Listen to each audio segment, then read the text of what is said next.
Now we come to pitfall 6, technology. This is a nightmare. But some of the points I will putting down here is going to help you save years and thousands of dollars. In technology, please use plugins. Do not custom build anything. All developers will come and tell you that they want to custom build. Don't. Run away from them like plague. Get them to use plugins to build any kind of software which you want to build. And if things are not moving in a week, it is not going to happen. Trust me on this. We have lost hundreds and thousands of dollars by not following this strategy. Never ever, I repeat, never ever build custom build code. Use plugins and integrations. They have been tried and tested. Thousands of people have used it. Doing this is harakiri. So if you need to get into the tech, why I have mentioned tech bubble, this can burst if you do not follow certain principles. Number one, having a product mindset. Where will the product mindset come from? Please read articles and understand articles on how the best products in the world are getting created. I use fastcompany.com and Business Insider as a great source of information in terms of how the best products are getting designed and built out. So don't look around you, look to the Silicon Valley, you will understand how the best products are, what is the best products getting built, and you need to have an ecosystem around you which delivers that. So first is getting your mindset right. Second thing is, in your deployment strategy, it has to be fast and there has to be minimal testing. If you're landing up doing a lot of testing, believe me, your development strategy is wrong. That means you're not using plugins or your coders are wrong. That's a warning signal. If you're doing a lot of testing, please change the development team or the development strategy. And second part, awareness. You need to be aware of their best practices globally which are happening in product development. If you get these three right, you can produce any product which you want. It is a misconception that you need millions of dollars to take out a product. If you follow this, I can assure you, you can build out a product in $100,000. And finally, we come to one of the most, all important I can't say because everything is important. It's all about you and your mental toughness. Remember something, you are entering a journey which very few people in your ecosystem would have gone through. It is a tough journey, it is a lonely journey. And you need to be prepared for it. It may seem very romantic on the outside, but believe me, it is not. So, a couple of things which is going to help you tide through this. The most important is, please set a higher order goal of why you are getting into this enterprise. It cannot be just for money.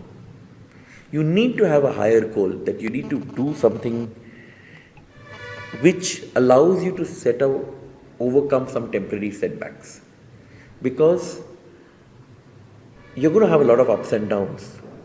And those downs are going to be bad, really, really bad. You'll be out of money, you'll lose self-confidence, your peers will think that you're a loser, a number of things are going to happen. But you need to feel good about the fact that you're doing this for a reason. That higher order goal is going to keep you moving. In my case, at Redwood, I set up Analytics Training Institute with my co-founder and Look Beyond Resumes. The goal is very simple, making sure analytics skills are available to the whole world. And that has kept me going. In Look Beyond Resumes, I feel it is a crime which industrialization has done in terms of forcing people into jobs which are not suited for their very best. There are enough jobs can get created, provided one is able to look at talent in a manner which is much beyond skills. That is my passion, and that is why I've spent a lot of time, money and effort in building out these products called Look Beyond Resumes. That has kept me going. So that higher order goal is very critical. Would I have done the same thing if this higher order goal wouldn't have been there? Of course not.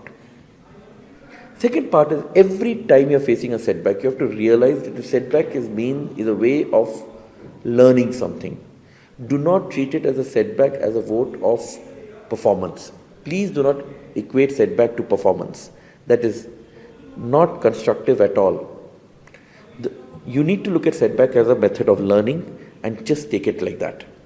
Third point, delayed gratification. Entrepreneurship is not about immediate gratification. You will not get your results immediately. You need to mentally orient yourself for a 10-year haul. And you need to take decisions. As an entrepreneur, please be prepared to take regular decisions. If you're not taking regular decisions, by regular I mean literally daily decisions, you're on the wrong track.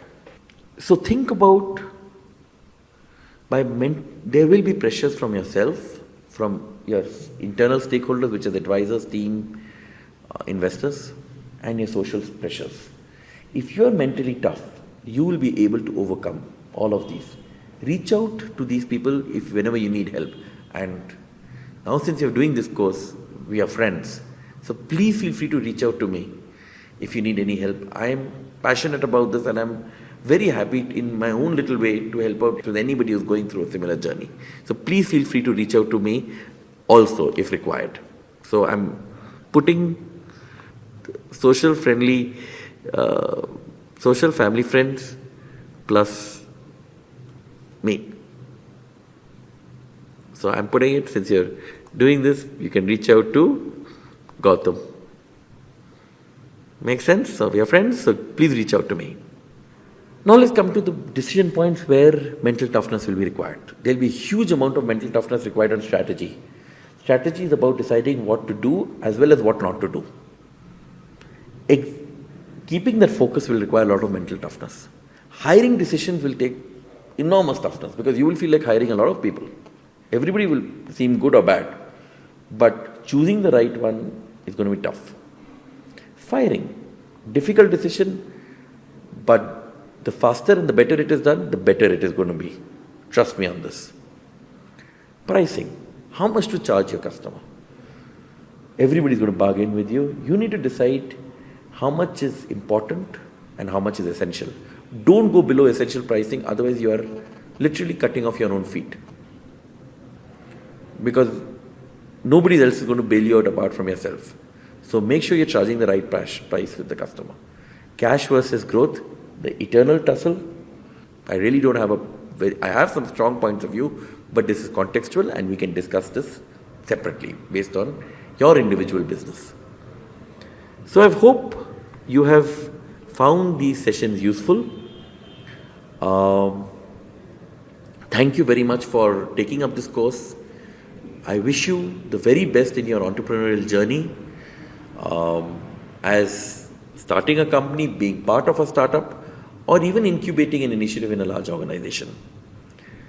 The rewards are very satisfying.